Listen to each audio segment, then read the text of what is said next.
मोक्षमार्गस्य नेतारं वेत्तारं कर्मभूभृताम् ज्ञातारं विश्वतत्त्वानां वन्दे तद्गुणलब्धये वन्दे तद्गुणलब्धये। मोक्षमार्ग के नेता एवं कर्म पर्वतों के भेदक और विश्व के सब तत्वों के ज्ञायक चेतन संवेदक सद्गुण आप समान प्राप्त हो यही भावना भाकर दे विनय पूर्वक करूं वंदना बारंबार जिनेश्वर देव बारंबार जिनेश्वर देव।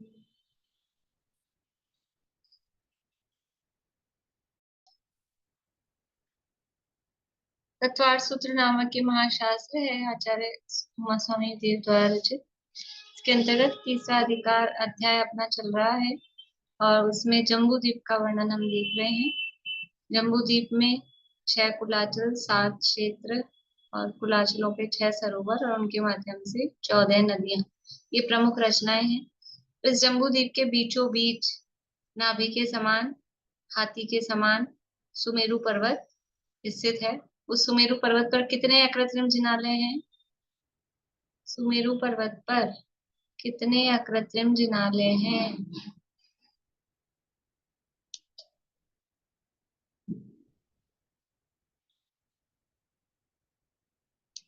बोलिए। 80 चैतालय। सुमेरु पर्वत पर 16। हाँ, अभी एक मेरु की बात अपन ने की है। 16 सुमेरु पर्वत पर 16 अकृत्रिम जिनालय हैं। सुमेरु पर्वत से लगे हुए जुड़े हुए कौन से पर्वत हैं और उन पे कितने जिनालय हैं? गजदंत पर्वत है, उन पर 4 अकृत्रिम चैतालय हैं। बढ़िया। सुमेरु पर्वत की साइड भी है।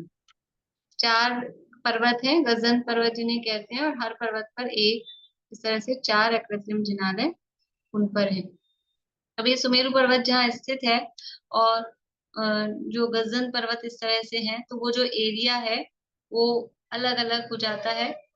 उत्तर का एरिया अलग, दक्षिण का एरिया अलग। उत्तर वाला एरिया क्या कहलाता है?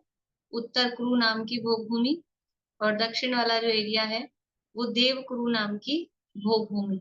तो इस उत्तर कुरु और देव कुरु भोग भूमियों में उत्तर कुरु की ईशान दिशा में और देव कुरु की नैऋत्य दिशा में एक वृक्ष है जिनका नाम जम्बू वृक्ष और शालमली वृक्ष, इस तरह से ये 2 वृक्ष यहाँ पर हैं।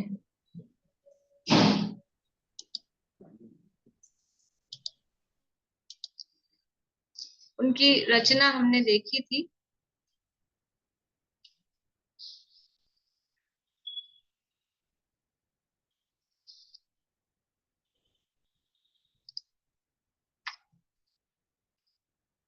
देखिए, कल जो हमने रचना देखी थी कि जो वो वृक्ष है, मैं आपको आज त्रिलोक सार से ही पढ़ के बता दिया था। जो कल का हो गया है वो भी रीडिंग कर लेंगे और फिर जो आगे देखना है आप लोग टोटल लगा के लाए होंगे।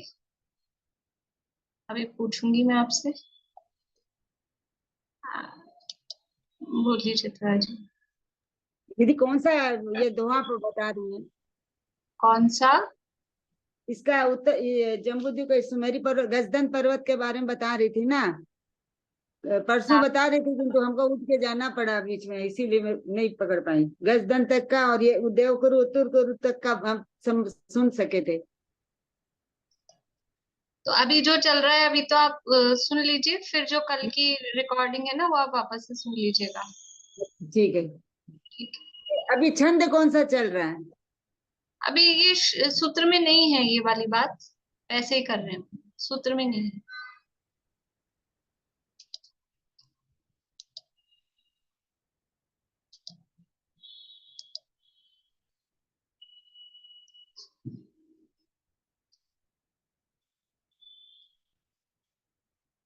देखिए यहीं से पढ़ते हैं पूरा।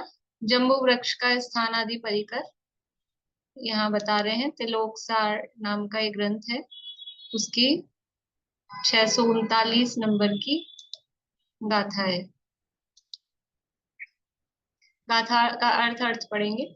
नील कुलाचल के समीप आप लोगों को लोकेशन ख्याल में है? जैसे जैसे आचार्य देव बोलते जाएंगे आप अपने माइंड में उसको देख सकते हैं जगह को, या फिर अपने जो भी आपने नक्शा बनाया उसमें ड्रॉ कर सकते हैं, मेंशन कर सकते हैं कि ये जगह। जैसे पहले आप लोग भी पढ़ते थे अपन लोग सभी स्कूल में, तब वो ज्योग्राफी में मैप आता था भारत का या वर्ल्ड का, फिर उसमें प्रश्न आता था कि ये दिखाओ, ये जगह दिखाओ, इसमें भारत में जयपुर कहाँ है, राजस्थान कहाँ है, या ये ऐसा कुछ भी। तो ऐसे ही अब आपको मैप दे दिया जाए जम्बू द्वीप, तो उसमें जम्बू वृक्ष कहाँ होगा आप उसमें लोकेट कर सकते हैं, देख सकते हैं ना किस जगह है। पद्म सरोवर किस जगह है, विजयार्ड पर्वत किस जगह है, ये हमको भले ही कागज पेन नहीं भी हो तो भी माइंड में आ जाना चाहिए, एकदम से नक्शा ख्याल में आना चाहिए। तो आप लोग अपने या तो पेपर पे या माइंड में जैसे भी उसको देखते जाएं। नील कुलाचल के समीप, नील कुलाचल कहाँ पर है? नील कुलाचल कहाँ पर है? सुमेरु पर्वत की उत्तर दिशा की तरफ। यहाँ तो हिमवन, महाहिमवन और निषद, ये 3 पर्वत तो हैं सुमेरु पर्वत के दक्षिण में, और नील, रुक्मी और शिखरी ये है सुमेरु पर्वत के उत्तर में। तो नील कुलाचल के समीप सीता नदी के पूर्व तट पर, अब सीता नदी जाएगी दक्षिण की तरफ नील कुलाचल से, तो उसके पूर्वी तट पर, मतलब इस साइड, समझ में आ रहा है? नील कुलाचल के समीप और सीता नदी के पूर्वी तट पर सुदर्शन मेरु की ईशान दिशा में उत्तर कुरुक्षेत्र में जम्बू वृक्ष की स्थली है। ये देखिए इधर, ये नील कुलाचल है, ये सुमेरु पर्वत है, ये निषद पर्वत है, और ये यहाँ से सीता नदी निकल रही है इस तरह से। ठीक है, तो नील कुलाचल के समीप, और क्या कहा था, सीता नदी के पूर्व तट पर। ये सीता नदी है, इसका ये पूर्व तट है, ये पश्चिम तट है। राइट साइड में पूर्व होता है, तो पूर्व तट पर। और फिर सुदर्शन मेरु की ईशान दिशा, तो ये सुदर्शन मेरु की पूर्व दिशा है, ये पश्चिम, ये दक्षिण, ये उत्तर, फिर ईशान, आग्नेय, नैऋत्य और वायव्य, तो ये हो गई ईशान दिशा। और ईशान दिशा में भी यहाँ नहीं कह रहे नील कुलाचल के समीप, तो इधर यहाँ नील कुलाचल के समीप ये जगह अपने को समझ में आ गई। समझ में आ रही बात? जम्बू वृक्ष यहाँ भी तो हो सकता है, यहाँ भी हो सकता है, ये भी सीता का पूर्वी तट है, लेकिन नील कुलाचल के समीप बनाना है। तो ये नील कुला, अभी अपन ने गजन नहीं बनाया, ये एरिया इस तरह से जाएगा, तो समझ लो ये इधर आ जाएगा, यहाँ ऐसा। ठीक है,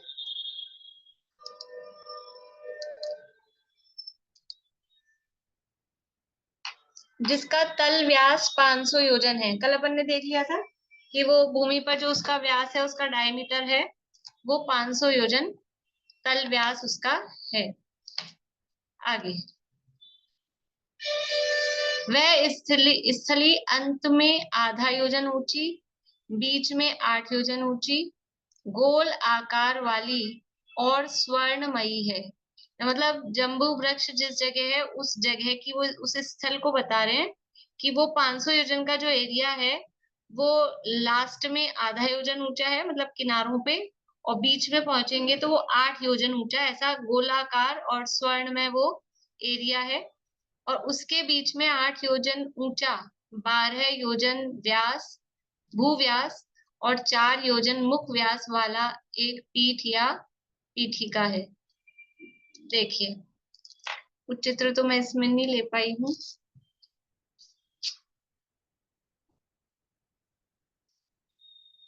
जैसे 500 योजन का ये एरिया है ना, 500 योजन का एरिया है। तो ये जो एरिया की जो भूमि है, तो यहाँ से ऐसे थोड़ी थोड़ी उठती हुई बीच में थोड़ी ज्यादा उठ गई, ऐसा ऐसी वो भूमि है। तो किनारे पे आधा योजन और बीच में 8 योजन, ऐसा जो कहा है। अंत में आधा योजन ऊंची और बीच में 8 योजन ऊंची, गोल आकार वाली और स्वर्णमयी है। ये भूमि इस तरह की है, मतलब आप समझें कि वो इसी तरह की रैंप टाइप नहीं होता है, रैंप समझते, खुर्रा बोलते हैं हिंदी में। तो इस तरह से कि यहाँ से यूं चढ़ती हुई थोड़ी ऊंची होती हुई बढ़ती हुई, इस तरह की वो भूमि है। और इस भूमि के बीच में फिर पीठ या पीठिका है। तो जहां पर वो वृक्ष है, वो पीठिका कैसी है, वो 8 योजन ऊंची, 8 योजन तो ऊंची है, और 12 योजन उसका भूमि पर व्यास है, और 4 योजन ऊपर मुख व्यास, मतलब ऊपर जाके वो 4 योजन की हो गई है। तो नीचे से फैली हुई है और ऊपर जाके सकड़ी होती है। पीठ इसी तरह की होती है। पीठ आपको बताया था, पीठ का मतलब वो झंडारोहण वाली जो जगह होती है, या भगवान जैसे विराजमान होते हैं 3 पीठ पर। तो यहाँ एक पीठ बता रहे हैं जो नीचे से 8 योजन चौड़ी है और ऊपर जाके वो 4 योजन विस्तार वाली हो गई है।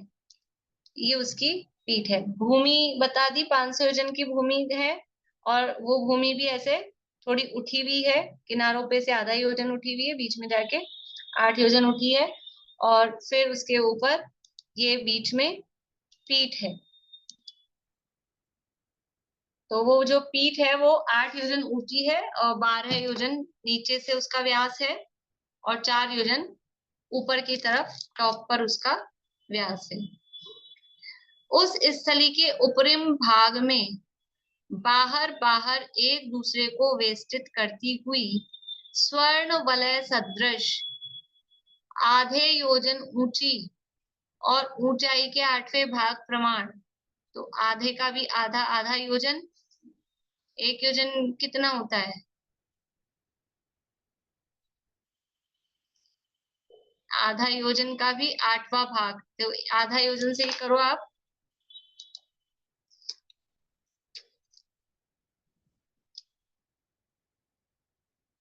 आधा योजन, ये ना आधा योजन। अब इसका भी 8वां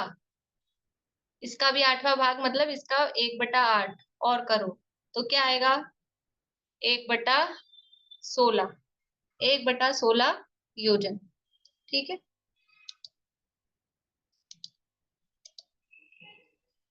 उस स्थली के उपरिम भाग में बाहर बाहर एक दूसरे को वेष्टित करती हुई स्वर्ण वलय सदृश आधे योजन ऊंची और ऊंचाई के 8वें भाग प्रमाण अर्थात 1/16 योजन चौड़ी, आधे योजन ऊंची और 1/16 योजन चौड़ी 12 अम्बुज वेदिकाएं हैं। जो कल अपन ने 12 वो देखी थी सर्किल टाइप से, वो 12 वेदियां हैं। तो उनकी लंबाई चौड़ाई बताई है कि आधा योजन तो वो ऊंची है और 1/16 योजन चौड़ी है। वे 12 वेदियां 4-4 गोपुर दरवाजों से युक्त हैं। ये 12 जो वलय हैं, हमने कल उनको वलय या वो शब्द दिया था, उनमें सब में 4-4 दरवाजे हैं।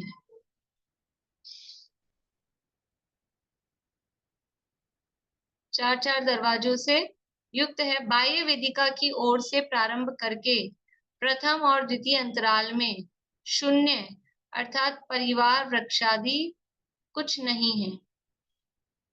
तीसरे अंतराल की 8 दिशाओं में उत्कृष्ट यक्ष देवों के 108 वृक्ष हैं। कल जो हमने लिखा था त्रायस्त्रंश देवों के, कल यहाँ पे क्या लिखा था, त्रायस्त्रंश लिखा था। तो वो त्रायस्त्रंश ये लोक विभाग और जम्बूद्वीप परिणति के आधार पे देखा था, पर यहाँ पर यक्ष जाति के देव लिखे हैं, तो वो यक्ष व्यंतरी होते हैं लोकसार में।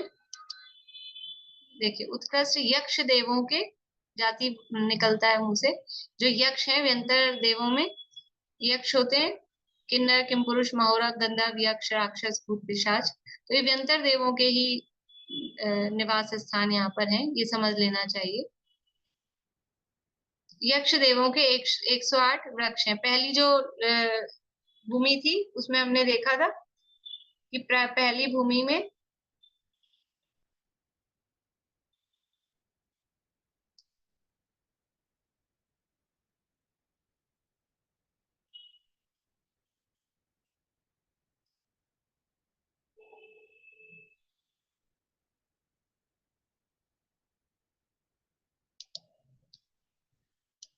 बोलिए।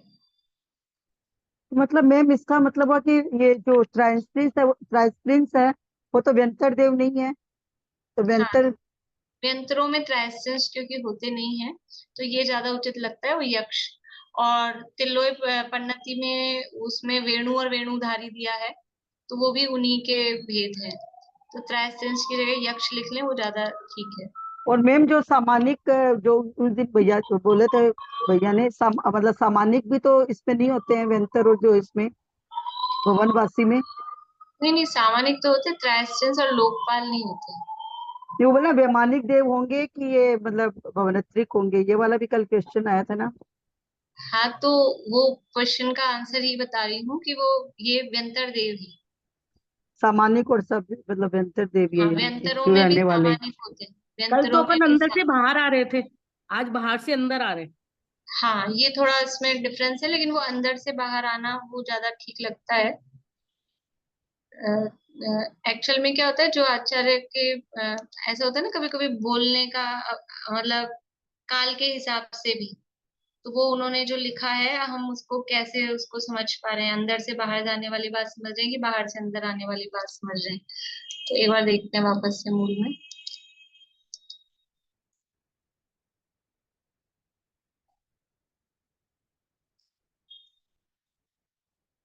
चतुर्गोपिका वेदी बाह्यतः प्रथम द्वितीय।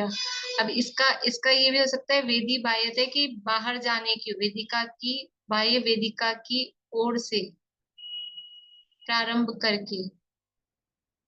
तो बाह्य वेदिका की ओर से प्रारंभ करके जो कहा है ना, तो उसका मतलब ये भी हो सकता है कि क्योंकि वही ज्यादा ठीक है, आगे आगे वृक्षों की संख्या बढ़ रही है, अपन ने देखा था संख्या उसी तरह से बढ़ रही है, आगे आगे जा रहे हैं तो हजारों की संख्या में वृक्ष आ रहे हैं। तो इनर एरिया तो, अंदर वाला घेरा तो छोटा होगा, बाहर वाला एरिया ही बड़ा होगा। तो इसका अर्थ यह है कि बाहर बाह्य वेदिका से प्रारंभ करके का मतलब ये समझना चाहिए कि बाहर बाहर जाते जा रहे हैं, ऐसा उसका अर्थ समझना चाहिए। नहीं तो वो अंदर जब एरिया कम है और वृक्ष ज्यादा है, तो वो किस तरह से उसमें सेट होंगे।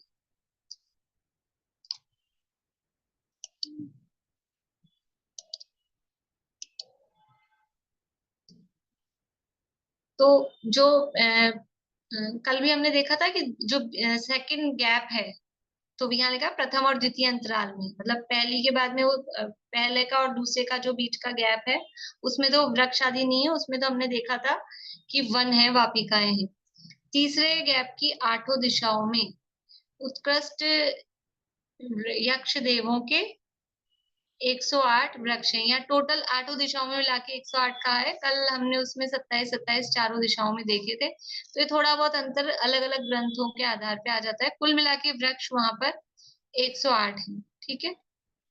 चौथे अंतराल में जो चौथा गैप था, उसमें पूर्व दिशा में यक्ष यक्षी देवांगनाओं के, यानी जो यक्षों की यक्षिणियां हैं, उनके 4 जम्बू वृक्ष हैं, ये सेम है। और फिर उन पांचवे जो गैप है, पांचवी अंतराल में, उसमें वृक्ष नहीं है, केवल बावड़ियां हैं। फिर जो छठी भूमि है, छठी भूमि में वन खंड है, वहां पर भी शून्य यहाँ लिखा है, मतलब वहां पर वन है। फिर इसके बाद में सातवीं भूमि में, सातवें अंतराल की चारों दिशाओं में, प्रत्येक दिशा में 4-4 हजार, यानी 16 हजार ये अंग रक्षकों के वृक्ष हैं। वो भी कल भी अपन ने यही लिखा था, तनु रक्षक कहो, तनु यानी शरीर, अंग यानी भी शरीर, तो अंग रक्षक के शरीरों के, हाँ सॉरी, तनु रक्षकों के 16 हजार, 4-4 हजार हर दिशा में वो है। फिर आठवीं जो भूमि है, आठवीं भूमि की ईशान, उत्तर और वायव्य दिशा में, ईशान, उत्तर और वायव्य दिशा कल बता दी थी ये, ठीक है ना। मैं पीडीएफ शेयर कर रही हूँ, तो मुझे आप लोगों के चेहरे नहीं दिखते हैं, आप समझ में आ रहा है ना, कल का ही मिला रहे हैं अपन बराबर, इसलिए।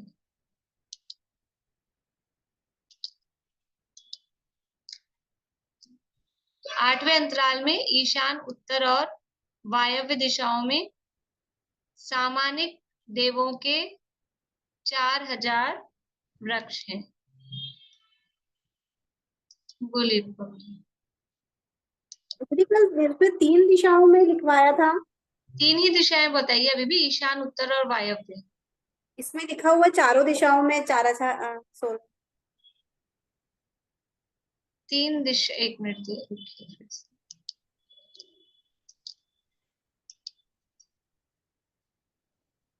7वें अंतराल में तो 4-4 हजार है, 8वें अंतराल में 3 दिशाएं लिखाई है ना, तो 8वें अंतराल में भी चारों दिशाएं। ईशान, उत्तर और वायव्य दिशाओं में सामानिक देवों के 4000 वृक्ष हैं। टोटल 4000 वृक्ष हैं तीनों दिशाओं में मिला के। देखिए आपको पीडीएफ दिख रही ध्यान से। दीदी पर सातवीं जो भूमि थी उसकी तो चारों दिशाओं में प्रत्येक दिशा में 4-4 हजार, टोटल 16,000 है 7वीं भूमि में। और जो 8वीं भूमि है, 8वां अंतराल कह रहे हैं जिसको, उसमें ईशान, उत्तर और वायव्य ये 3 दिशाएं हैं। उन 3 दिशाओं में सामानिक देवों के टोटल 4000 वृक्ष हैं। ठीक है, तो यहाँ विशेष अर्थ में भी कह दिया 7वें अंतराल की जो चारों दिशाओं में मिला के 16,000 वृक्ष हैं, वो जो ऊपर अंग रक्षकों के कहे थे वही अंग रक्षकों के 16,000 वृक्ष हैं। तो इससे कोई अपन देवों पे ज्यादा ध्यान नहीं दे, अपन तो अपने को तो वृक्ष का टोटल करना है। अब जिन भी देवों के हैं वो यथा योग्य। ठीक है, अब आगे है 9वें या 10वें और 11वें 3 अंतराल की बता रहे हैं। 9वें, 10वें और 11वें अंतराल में आग्नेय, यानी 9वें अंतराल में आग्नेय दिशा में, और फिर क्रमशः कह रहे हैं अभ्यंतर पारिषद देवों के। ये अपन ने कल देखा था, 9वें अंतराल में आग्नेय दिशा में अभ्यंतर पारिषद देवों के 32,000। फिर 10वें अंतराल यानी 10वीं भूमि की दक्षिण दिशा में मध्यम पारिषद जाति के देवों के 40,000। ठीक है, और इसके बाद में मेरठ दिशा 11वें गैप के नैऋत्य दिशा में बाह्य पारिषद जाति देवों के 48,000 जम्बू वृक्ष हैं। ये और भी किसी का आदेश है? बोलिए मैम, ये जम्बू वृक्ष में 12 अंतराल है क्या? जम्बू वृक्ष का वो जो एरिया बताया था ना 500 योजन का, वहां अच्छा, पर ये सारी उसमें ऐसी जो रचना 12 है। दरवाजे बने हुए हैं, जो 12 हाँ, दरवाजे बने हैं। 12 दरवाजे मतलब वो हर गैप के लिए ही 4-4 दरवाजे हैं। वो इस तरह से घेरा गोलाकार। कल मैंने आपको चित्र बना के बताया था कि इस तरह से है।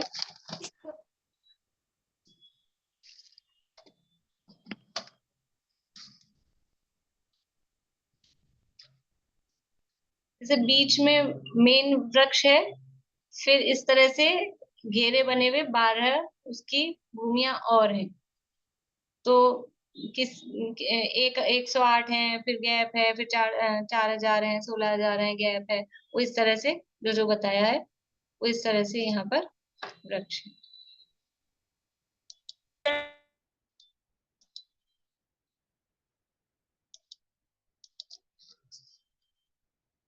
तो इस तरह से ये 11 भूमियों की हो गई। फिर 12वीं भूमि का देखते हैं अब अपन।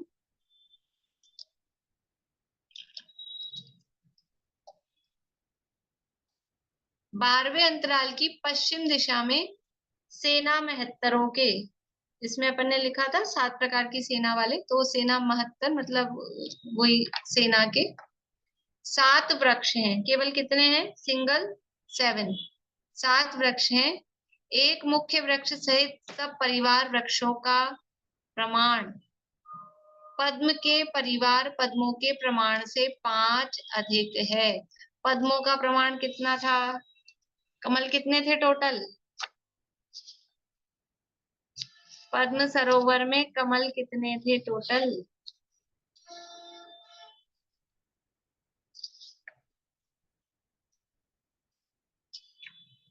बोलिए सुनीता आंटी। 1,40,115। 1,40,115 तो अलग थे और एक और वो वाला मिलाया तो कितने हुए? 116। ना, ये तो एक लाख 40,115 तो परिवार वाले थे और एक मुख्य पद, हाँ है ना? एक मुख्य। ऐसा तो ये कह रहे हैं 115 ही लेना। 1,40,115 जो पद में है उससे कह रहे हैं 5 अधिक हो गए टोटल, तो कितने हो गए ये वृक्ष, कितने हो गए? बोलिए नीलम भाभी। 1,40,119। 1,40,119। 1,40,115 में 5 जोड़ेंगे तो 119 आएगा। 15 में 5 जोड़ेंगे तो कितना आएगा? आएगा, हाँ मैंने टोटल कल भी 19 निकाला था, मैंने वही बोल दिया। देखिए, हाँ अब टोटल कल कल वाला किसका कितना आया? 1,40,120 किस किस का आया था? टोटल किया था तो विनीता आंटी आपका आ गया था? दीदी यही कहना चाह रही, आ तो रहा है 119, किताब में लिखा हुआ पढ़ रहे हैं हम 120 तो मैंने भी 119 आ रहा है। हाँ 119 ही आ रहा, ठीक कह रही है ये। मुख्य वाले को, मेन वाले को जोड़ दिया। मैं मुख्य एक मेन वाले को जोड़ेंगे तो 20 हो जाएगा, फिर ठीक है। तो मेन हम वाले को तो जोड़ना है ना, मेन वाले को तो जोड़ना ही है। तो फिर हो गया 140,120 का हो या 1,40,120 का हो। 119 तो परिवार वाले हो गए, कुल वृक्ष पूछना, कुल हाँ हाँ वृक्ष 1,40,120 20। हो गए। अभी सब मिला लीजिए वापस, केवल संख्या संख्या बोल रही हूँ मैं। एक मुख्य वृक्ष, ठीक है, उसके बाद में फिर है 108, फिर 4, फिर 16,000, फिर 4,000, फिर 32,000, फिर 40,000, फिर 48,000 और फिर 7।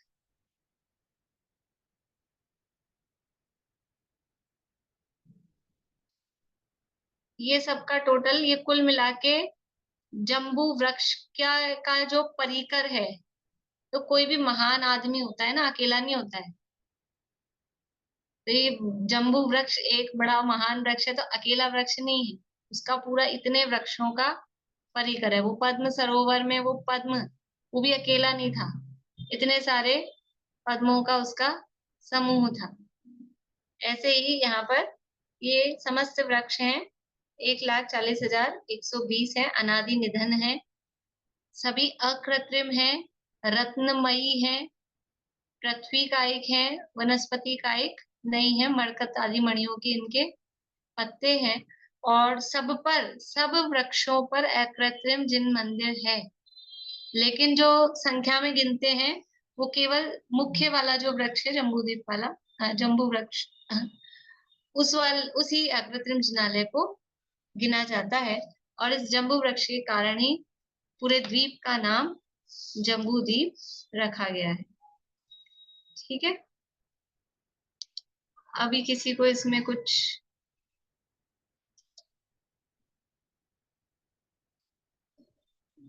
बोलिए चित्रा आंटी। एक बार संख्या रिपीट कर दीजिए ना। हाँ कर, यही पूछना था भाभी। संख्या रिपीट करनी, बोलिए कविता जी।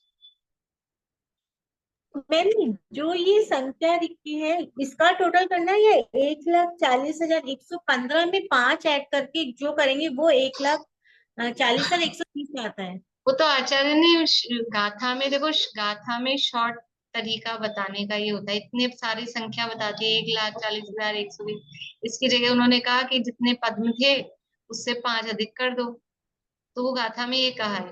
टोटल इन सब का टोटल भी 1,40,120 आएगा, और वो 115, 1,40,115 में 5 जोड़ दो तो भी वही आएगा। तरीका है बताने का। हाँ वही आ रहा है। हाँ, अब संख्या देख लीजिए, फिर से बता रही हूँ।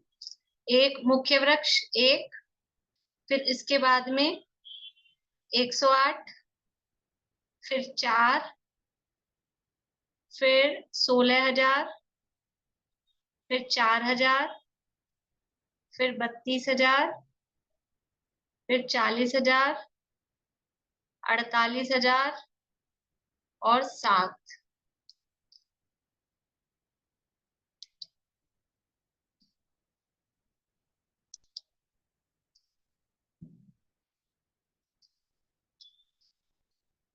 ये क्या संजीव जी ने जो 3D लॉन्च की थी, मतलब लॉन्च पता नहीं है, वो उनकी उसमें दिखती नहीं है मुझे, पर उन्होंने उसका ट्रेलर दिखाया था, उसमें ये पूरे वृक्ष उन्होंने उसमें बनाए थे।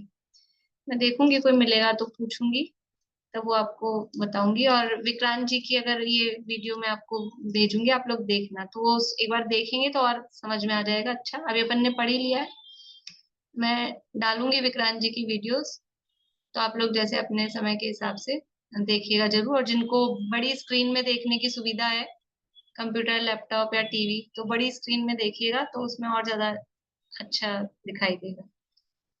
चलिए अब अपन आगे देखते हैं। बोलिए विक्रम जी। दीदी ये 8वें उसमें जब 3 दिशाओं में 4,000 बने तो फिर 16,000 कैसे हुए? 8वें में 16,000 नहीं है, 7वें के 16,000 है। 16,000 7वें के हैं। आप यहीं अटके हुए हैं, कुछ गड़बड़ है आपके लिए मैंने इसमें, 16,000 लिखा हुआ है इसलिए मुझे कंफ्यूजन हो तो रहा उसको है। सही कर लीजिए। 7वें में 16,000 है, 8वें में 16,000 नहीं है। 8वें में टोटल 4,000 है। सिर्फ छठे में 4,000 कुछ है। नहीं है, छठे में 1 है। 7वें में हर दिशा में 4-4 हजार, ऐसे 16,000। यहाँ पे फिर सिर्फ हर दिशा में 4-4 नहीं गिनेंगे? 8वें में या 7वें में? 8वें में 8वें में हर दिशा में नहीं, 8वें की 3 दिशाओं में कुल मिला के 4,000 है। 16,000 है। हाँ, 8वें की 3 दिशाओं में मिलाकर टोटल 4,000 है। ठीक है। भाभी आपने जो घेरे बताए थे वेदियां, इनकी चौड़ाई जो है वो आधा योजन है और मोटाई 1/16 योजन है, हाँ, और ये देखिए सोने से बने हैं।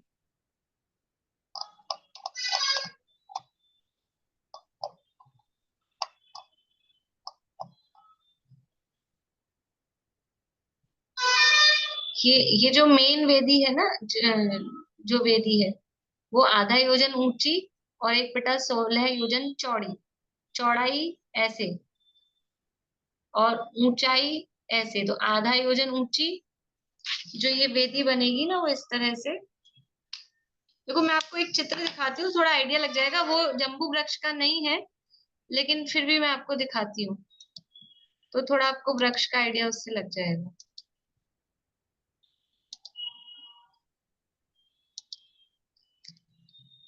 ये मेन वेदी है, ये जो घेरे हैं उनकी बताइए आपने। घेरों की नहीं, ये तो मेन वेदी की बताइए। देखो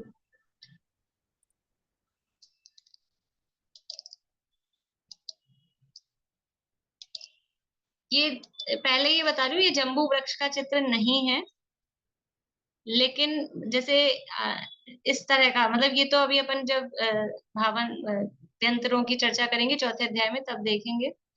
अ, पर ये जैसे ये वेदी दिख रही है आपको, और इस तरह से प्रतिमाएं भी वहां नहीं है जम्बू वृक्ष में नीचे, पर जैसे ये वेदी इस तरह से है गोलाकार रूप से।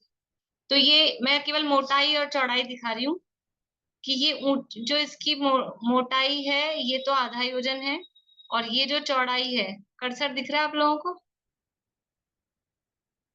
पारुल, कर्सर दिख रहा है? तो ये जो है ऊंचाई, ये आधा योजन है, और ये जैसे जहां प्रतिमा बिठाई हुई यहाँ दिखाई है, वो है 1/16 योजन। ठीक है, वो उस वेदी का।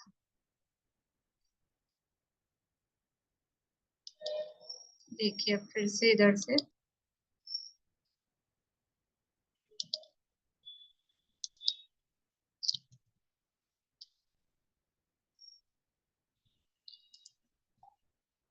देखो नहीं, ये जो बताइए आधा योजन और 1/16, ये इन घेरों की है।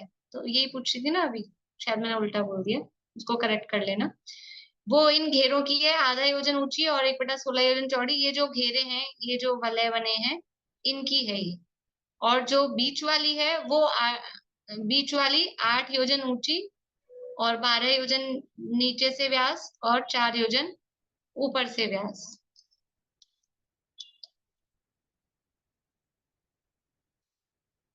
बोले रेणु जी।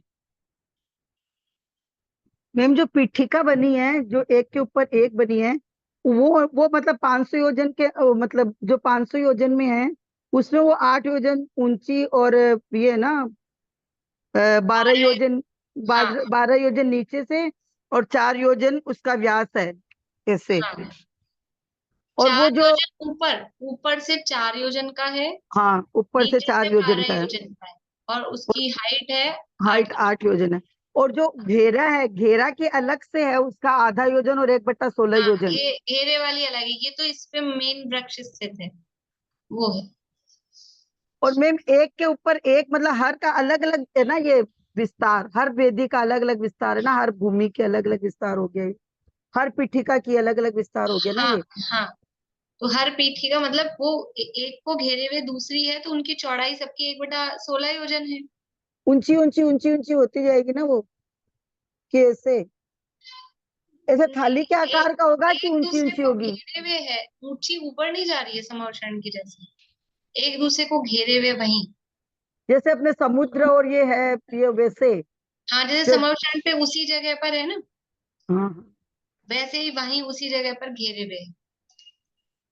जैसे जम्बू द्वीप है उसी टाइप से बना हुआ है ये हाँ भी। हाँ, जैसे संख्या द्वीप समुद्र हैं एक दूसरे को घेरे हुए, उसी तरह से एक दूसरे को घेरे हुए वहीं पे।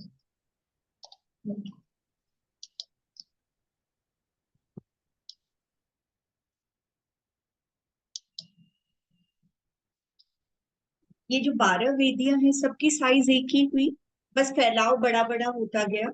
हाँ, घेरा बड़ा हो रहा है, बाकी वो साइज सबकी सेम है। सेम है।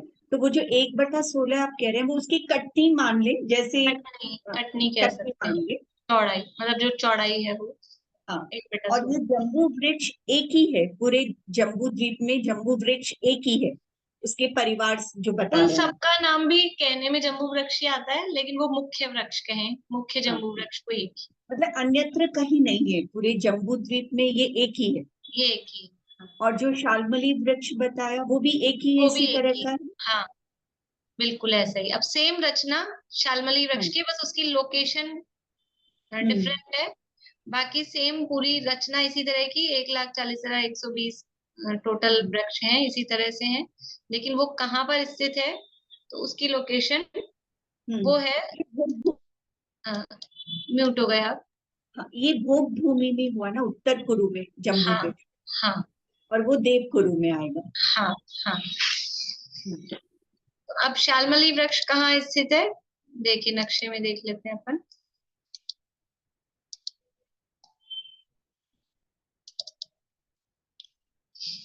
ये ये एरिया है विदेह क्षेत्र में जो भोग भूमि वाला एरिया है, तो ये उत्तर कुरु भोग भूमि की, नील पर्वत की, यहाँ ईशान दिशा में जम्बू वृक्ष था।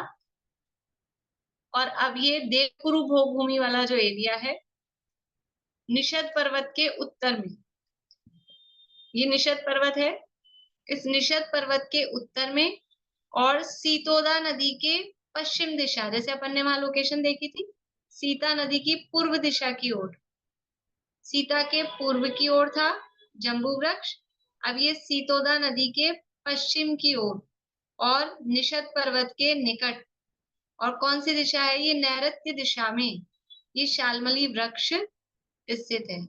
और ये भी सेम ही उसी साइज का, और 4 महाशाखाएं हैं। कौन सी शाखा पर अकृत्रिम जिनालय है, कौन सी दिशा वाली शाखा पर अकृत्रिम जिनालय है, कल बताया था मैंने, बोले वैसे। जम्बू वृक्ष की उत्तर दिशा वाली शाखा पे और शाल्मली वृक्ष की दक्षिण दिशा वाली शाखा पे। बहुत बढ़िया। जम्बू वृक्ष की उत्तर दिशा में, उत्तर दिशा वाली शाखा पर अकृत्रिम जिनालय है, और शाल्मली वृक्ष की दक्षिण दिशा वाली शाखा पर अकृत्रिम जिनालय है। बोलिए आप आंटी। हाँ दीदी, मैं ये कह रही थी कि ये जो वृक्ष की ऊंचाई है, मेरी किताब भी भास्कर वाली है, उसमें भी 8 योजन दी है, और पीठिका जो बीच में पीठ है ना, पीठ की ऊंचाई भी 8 योजन दी है। तो क्या समझ नहीं आया, 2 बार पढ़ लिया मैंने, इसलिए जो ऊंचाई कल आप बता नहीं पा रहे थे, तो मेरे माले में लिखा है वृक्ष के मध्य तक जब 4 तने है ना, उन तनों के पास तक 8 योजन है। बीच में तना जहाँ खत्म होता है वहां तक 8 योजन है। फिर बाद में ये भी लिखा है जो बीच में पीठ है ना 3, उसकी ऊंचाई भी 8 योजन है। और ये भी लिख दिया बीच में पीठ सहित 8 योजन है। 3 बातें लिख दी। पीठ सहित, देखिए मैं इधर ये क्या इसमें तो दिया नहीं है। त्रिलोक सामने अपन ने पढ़ा। अपनी बात बताई, मैं बता रही ना, मैंने ज्ञानमती माता जी वाली किताब है उसमें 8 योजन वृक्ष की ऊंचाई पढ़ी। 8 योजन जम्बू वृक्ष की ऊंचाई पढ़ी। फिर मैंने अभी देखा पीठ भी, जो बीच में 3 पीठ है उनकी ऊंचाई भी 8 योजन कह दिया, विस्तार 12 योजन कह दिया, और ऊपर में 4 योजन कह दिया। तो मुझे लगता है कि पीठ सहित ऊंचाई 8 योजन होगी,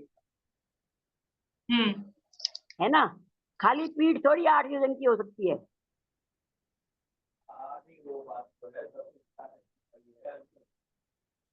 या हमारे पढ़ने में नहीं आता ना जी, समझ में, इसलिए या तो मैं तिलोय पंडिती पढ़ लूंगी। तिलोय पंडिती नहीं है मेरे पास। तिलोय पंडिती में भी वो अलग से नहीं दिया, मैंने देखा तो था, उसमें भी ऐसा ही दिया है। तो वो इसमें कोई शंका तो नहीं है, शंका नहीं है, पढ़ लेंगे बाद में, पढ़ लेंगे। मैंने सोचा आपका पढ़ा हुआ है, बाद में पढ़ नहीं, लेंगे। मैंने भी वही देखा था, और मैं फिर से कल और देख लूंगी। मैं यहाँ से आपको पढ़ के बताती हूँ, 1 मिनट देखिए। हाँ ठीक। नीचे 500 योजन विस्तार और परिधि 1581 योजन से कुछ अधिक। ये कल अपन ने देख लिया था। 500 योजन का विस्तार है, और परिधि यानी उसका जो घेरा था 500 योजन विस्तार वाला एरिया का, वो 1581 योजन से कुछ अधिक है। इन स्थलों की मध्य में ऊंचाई 8 योजन तथा अंत में मोटाई 2 कोस है, और राजवार्तिक और जम्बूद्वीप प्रणति की अपेक्षा से 12 योजन बताई है। और जो पीठ है उस पीठ की ऊंचाई 8 योजन।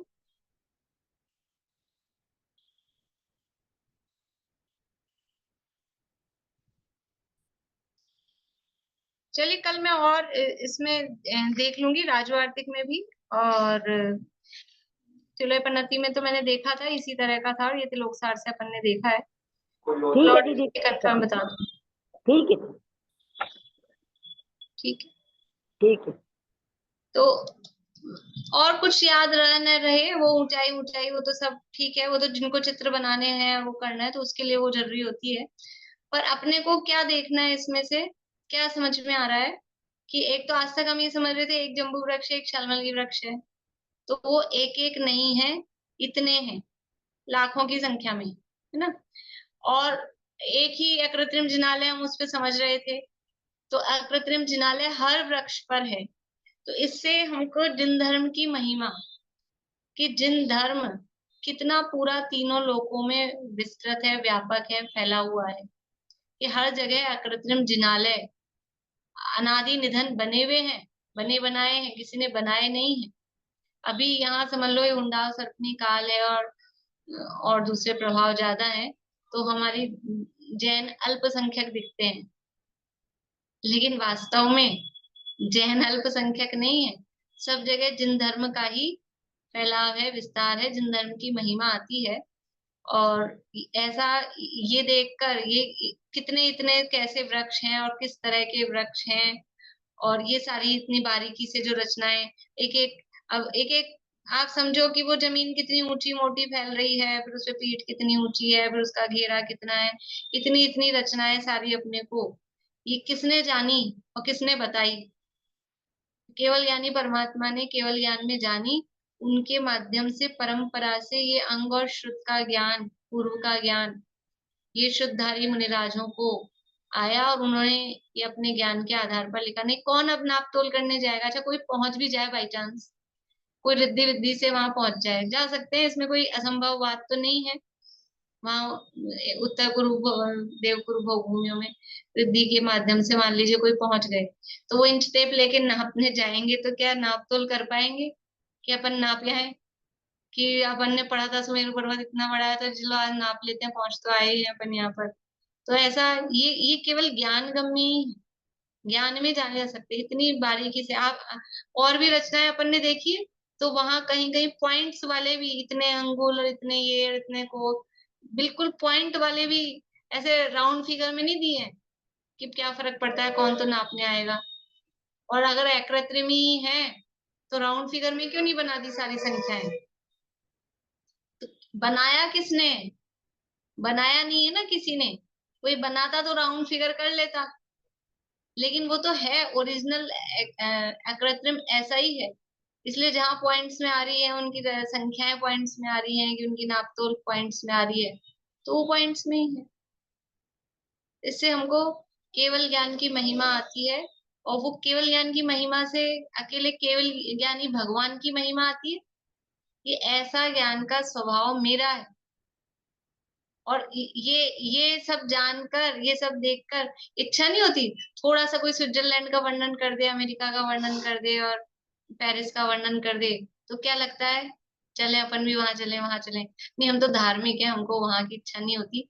तो कोई जरा आपको कहीं का क्षेत्रों का वर्णन कर दे, हाँ उदयगिरी खंडगिरी में ऐसी गुफाएं हैं, ऐसी प्रतिमाएं हैं, कि वहां ऐसे ऐसे मंदिर हैं, कहीं का ऐसा वर्णन कर दें, तो फिर इच्छा होती है कि नहीं अब के अपन भी वहां चलेंगे, कि चंपापुर में ऐसा है, पावापुर में ऐसा है, वहां ऐसा बन गया, वहां ऐसा बन गया, तो इच्छा होती है ना।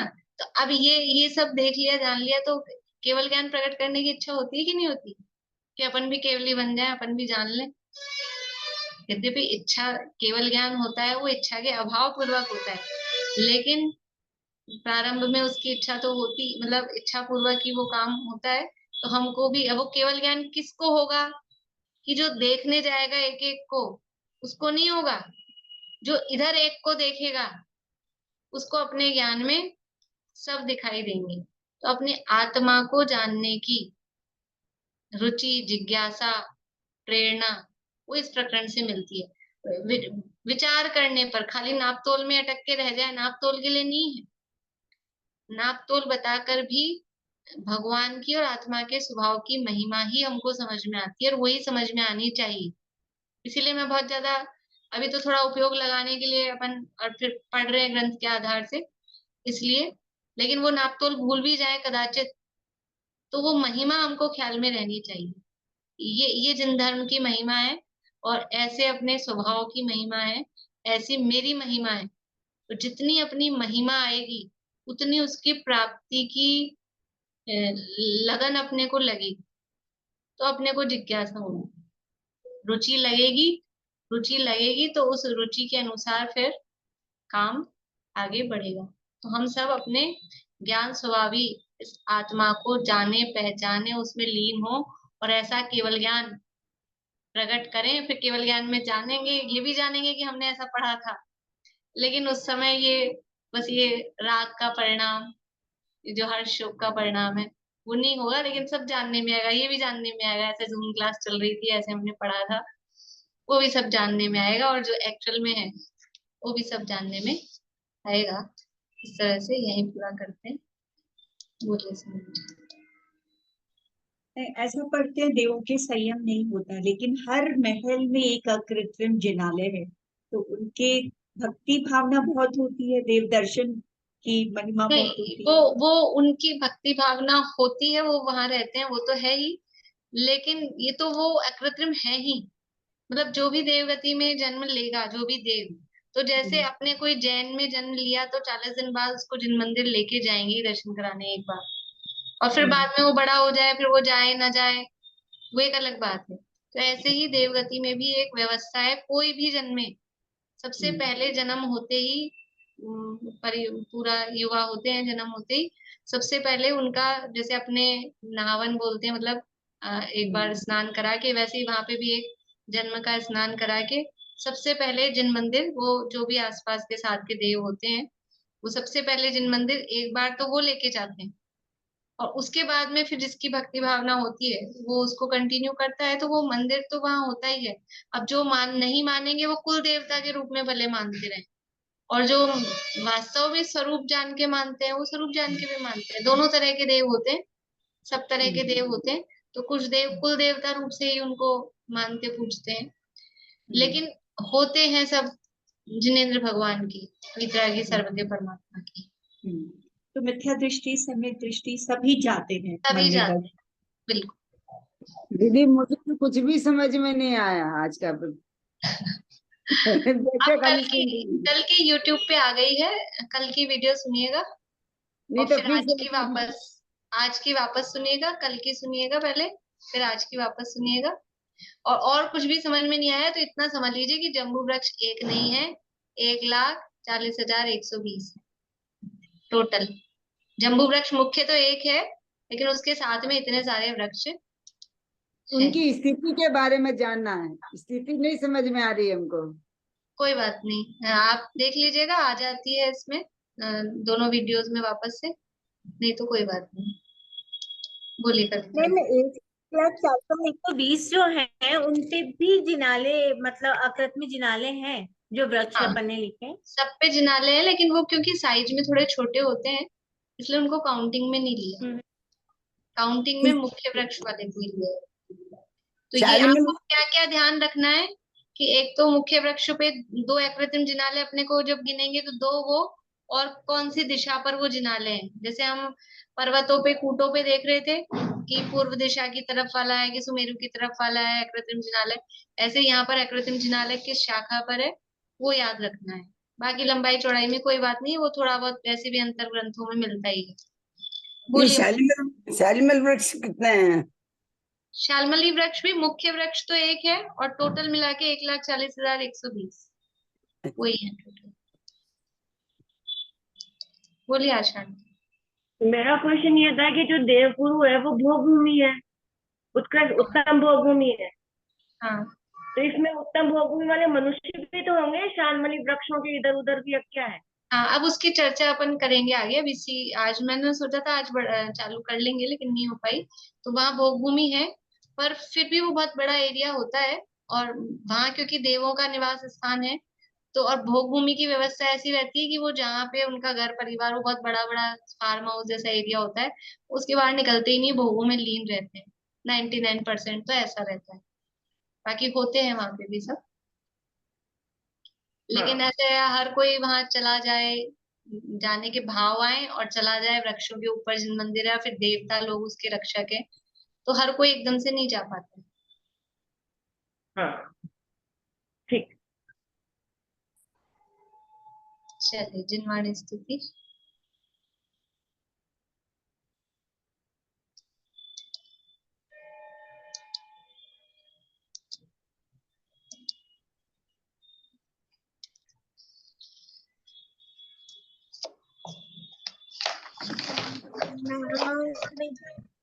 कदापि चमत्कार लकर नहीं मूड होए, अरे पर की निंदा प्रशंसा स्वे की, करके समय शक्ति बुद्धि न कोवे, चलित को लगावे सहज मुक्ति पथ में, व्यवहार सबसे सहज प्रेम में, दुर्भाव मन में भी आवे कभी ना, निर्दोष सम्यक जयवंत वर्ते, दुर्भाव मन में भी आवे कभी ना, निर्दोष सम्यक जयवंत वर्ते।